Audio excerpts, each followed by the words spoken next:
Hi folks, you're with Tacitus today at your Pushback channel, and thank you for joining this radio live stream. In this essay, I'd like to talk about yet another pet peeve of mine. Two things.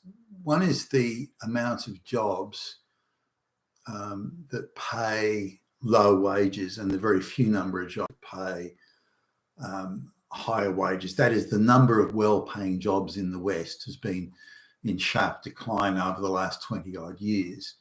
Now, at the same time, the cost of living has been increasing at a great rate.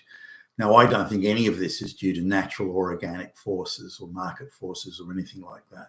I think this is part of the wider globalist orchestration of what's happening in the Western world at the moment.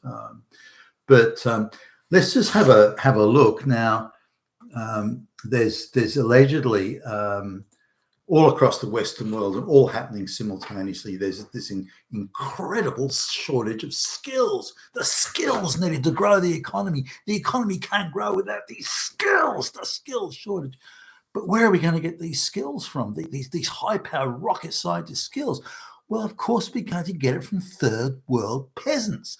Third world peasants are going to come to the West, illiterate, IQ 80, but they're all going to be rocket scientists as well, and doctors and engineers, or so we're told. Now, when this so-called massive skill shortage was first seriously talked about, at least here in Australia, if I look at one of the larger employment job boards, online job board sites, there was supposedly 275,000 jobs, give or take.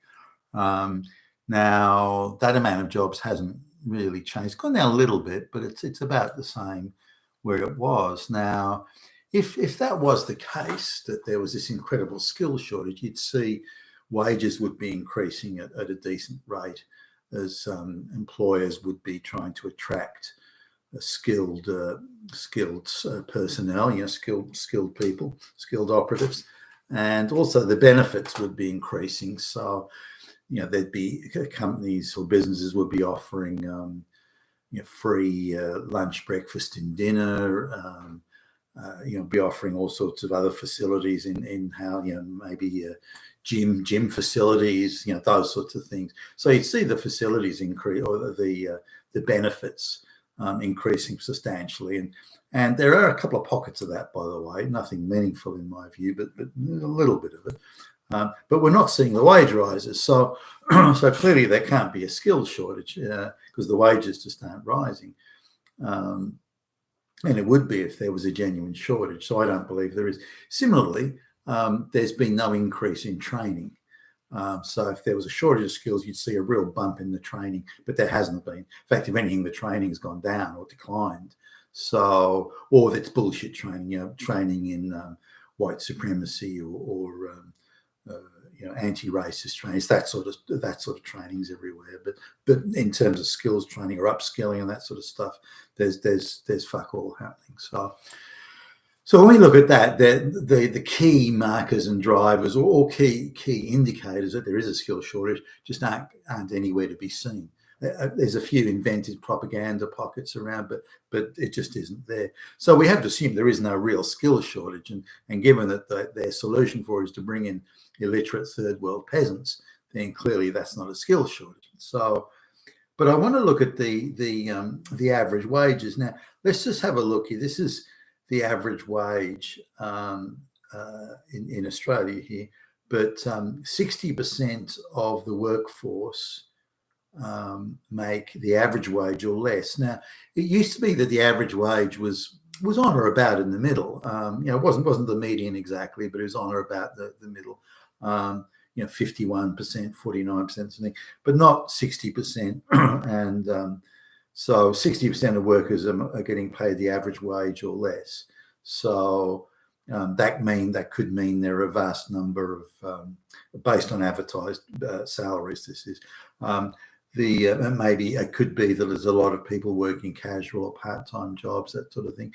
But if you adjust for full-time jobs only in the search, then it doesn't really change. It stays pretty constant.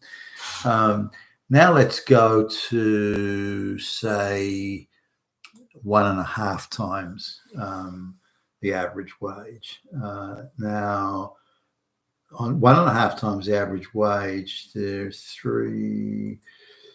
72% of the population are paid less than 1.5 times the average wage.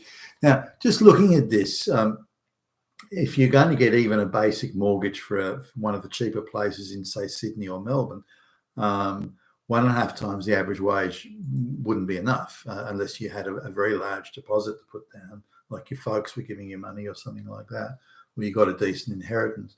But from your own income, you just couldn't do it on 1.5 times the average. Even entering at the bottom of the the property market, the cheaper stuff in the some areas that are very unpleasant where no one speaks English.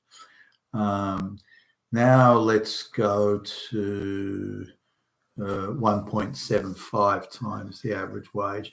Now we're already down to 80% of the population is paid less than that. So let's go to just on 2.1 times the average wage. This will work out. And about 5% of the population. So we're down 95% of 10 to, 89, to maybe just a tad over 90% of the population are paid less than double the average wage. Now, this in Sydney and Melbourne, this still isn't enough to get ahead, which is where most of these jobs are, these better paying jobs. Now let's go to 3 times the average wage. Now we're down to 25. We're down to 4%. 4% of the workforce only get paid. So 96% are paid less than this. Only 4% of the workforce are paid 3 times the average wage. Getting closer now to what you would need, but this doesn't get you into the nice areas with the nice schools, the tree-lined streets, and all that. All that sort of stuff. You're still nowhere near that income-wise. So now let's go to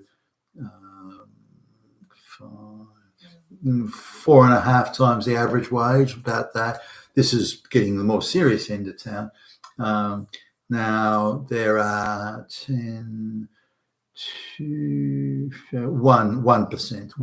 of the population, so 99% of the population. So only 1% of, not even that, it'd be less than 1%. 1% of the population is getting paid less than 1% of the population is getting this sort of money, and it's the type of money you would need to get ahead in Sydney, and you need to earn it for at least 15 years if you wanted to be a player. Now let's have a look at the top paying jobs here. I'm going to go through time just so you get some idea of where the jobs are. So, and I'll just read them off actually. A big international consulting firm, but all their business comes from government. So here's an insurance company.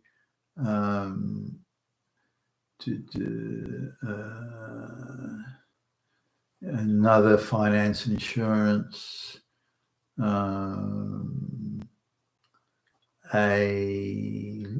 large legal firm. Again, all their work is government or big banks. A government job, NGO, a green energy scam. Another lawyer working in government,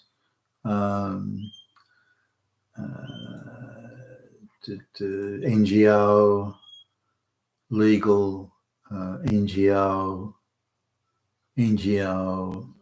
government, NGO, finance and insurance, private company, but relying exclusively on government work, government, And just going over the page here to get a few more. Charity NGO. And some of these adverts are repeating, by the way, so they're on the first page and then the same adverts appearing on the second page. I'll come back to that issue in a minute. More government, charity, government, NGO, finance, government, and I don't need to go on here. I mean, this is, you can see where it's going. Now, these are the best paying jobs in the nation. You know, only one in every 140, 150 workers are in that category. So there's a very small number of people are actually making the money that you need to buy the sort of property prices that are around Sydney, or Melbourne, or any of the big cities. You know, it could be San Francisco or London and so on. So that indicates the spread of jobs. Now, just let me have a look here. I'll look at these are the bottom paid jobs. These are the something like 15% of the jobs are paying below subsistence wages, where you'd have to live communally. You couldn't live any other way. So that's the now. Why is the West not generating the well-paying jobs anymore? Well, there's a few reasons for it. As I said, one is that what were high-paying jobs, this is on a relative basis, well-paying jobs have been sent offshore. There's a lot of computer programmer or coder jobs sent off to India, or manufacturing jobs sent to China, and so on. Now, these weren't superbly well-paying jobs, as in get rich quick or anything, but they were enough for working people to be able to afford to buy a modest home and have a family, run a car, and have an annual holiday, and which was the case sort of 50 years ago. But that's so a lot of those jobs have gone, and jobs that remained are paying in relative proportion quite a bit less, and of course the cost of living is much higher. So really those are now what were jobs that would allow that lifestyle are now subsistence jobs that people can barely get by on, and you need 3 or 4 people in a if you've got a 3-bedroom house, you need somebody in each room, hopefully with partners, and then someone on a fold-out bed in the lounge room, and that's just to get by. That's not to get ahead.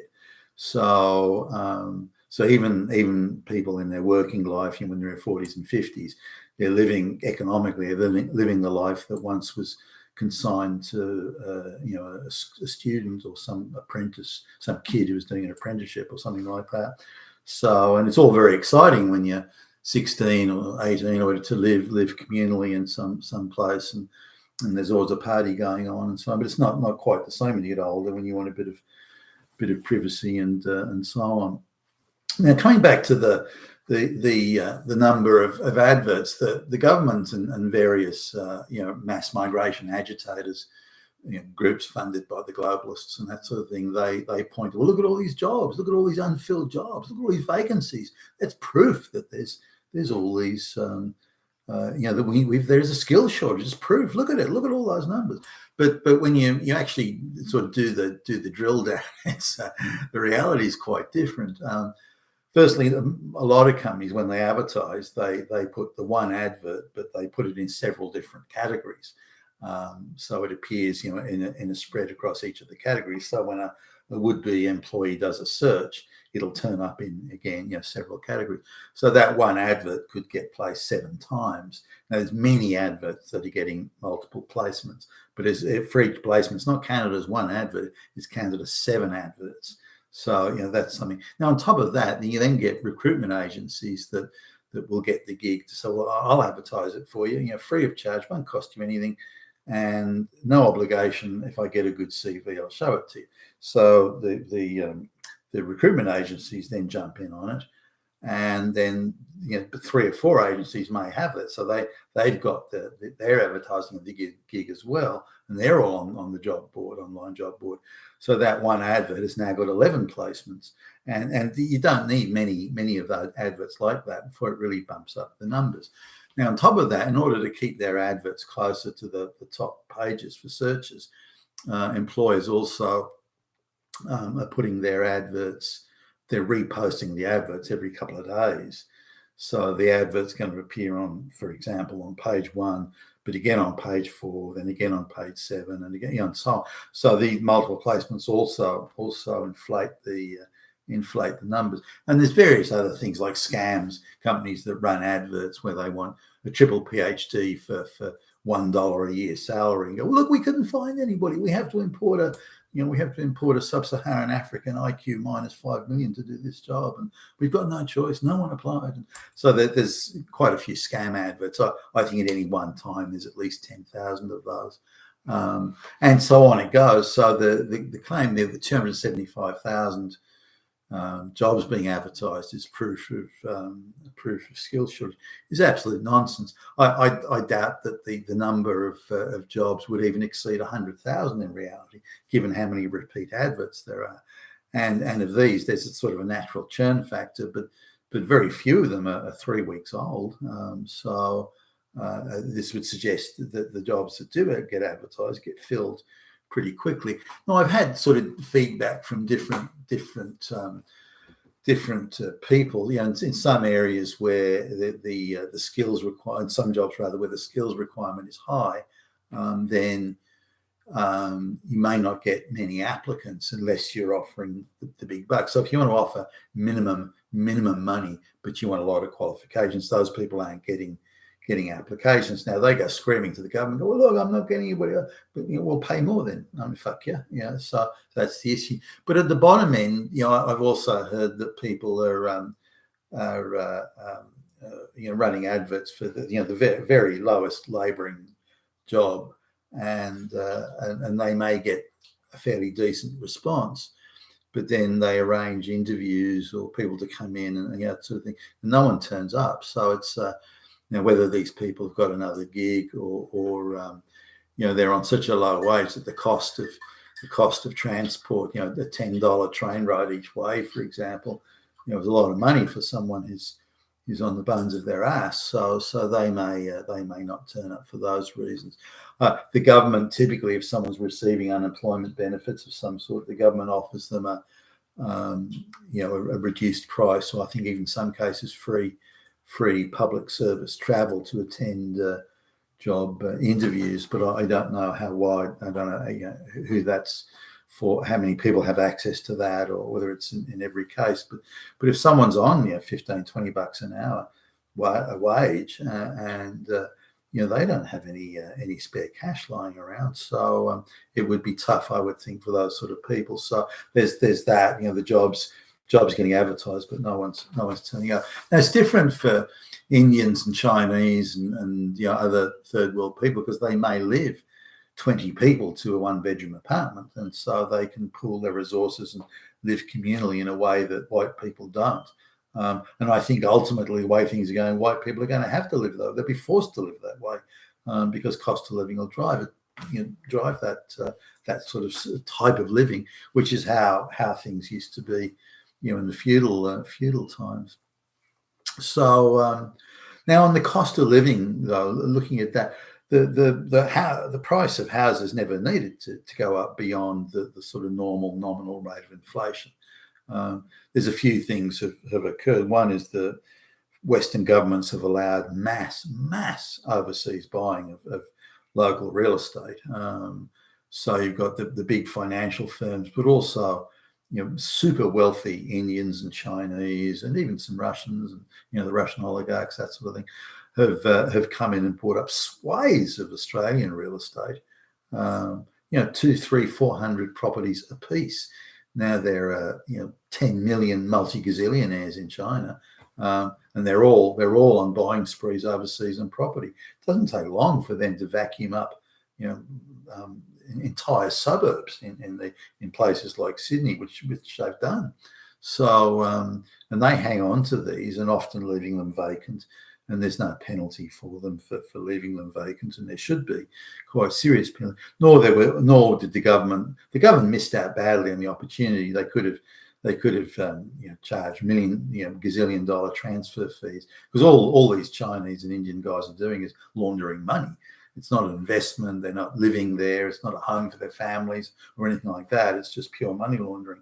So the Western governments could have cleaned up on charging them various fees there, but didn't. So these people are coming and bought up swathes of real estate, and they're hanging on to it. So they've artificially restricted the amount of property on the market. But it wasn't only that. As with the globalists, they orchestrate everything, and the asset classes of shares and stocks and shares on the market, but also property, were designated as high yield asset classes for the globalists, and so they artificially engineered these insane price increases to give themselves that sort of level of guaranteed profit, high return investment, and so they sort of, if you like, centrally planned that sort of price situation, but everyone else has to now pay the price for those monopolizing of the price structure of those asset classes, real estate, property being among them. So the prices never needed to rise beyond the rate of inflation, and the government's allowed it to happen. Western governments is utterly insane. But the same goes for energy. Energy prices never needed to go up. This Green New Deal is insane. In Australia is some of the best quality coal in the world, and enough coal to supply the entire world for more than 200 years, even at projected increases in coal consumption. So, and Australia, it's very cheap for Australia to get. A lot of this coal is quite close to the surface. And Australia, coal mining techniques are quite advanced. So Australia's got access to cheap, good quality, as they call clean coal, good quality coal for hundreds of years into the future. And yet that coal's being abandoned or abandoned for local consumption. Instead, it's being sold to India and China, the coal. And while Australia goes down the path of the Green New Deal, so people are paying, 2, 3, 4 times more for electricity than they need to. It's absolutely needless. So they're paying vastly more for housing and rent and mortgages, and they need to vastly more for energy. Petroleum, maybe not so much. There are a lot of other factors at work there. Food, they're paying too much. They're paying an international price for food, where Australia has large surpluses in many categories of food. So that's not necessary. So really, the cost of living is 2 to 3 times higher than I believe it needs to be. And if you adjust for those factors, then Australia and the West generally, but particularly Australia, would still have a very high standard of living. But that standard of living is just disappearing, down the sinkhole, because of globalist policies as to how they want to manage down the standard of living in the West, crush the Western white population, and then redistribute Western wealth to as many brown and black peasants as they can, in order to increase the overall critical mass of consumers, and the critical mass of those who are directly dependent on the new globalist nirvana that they're putting together. You've been fantastic us today, your Pushback channel, and thank you for listening.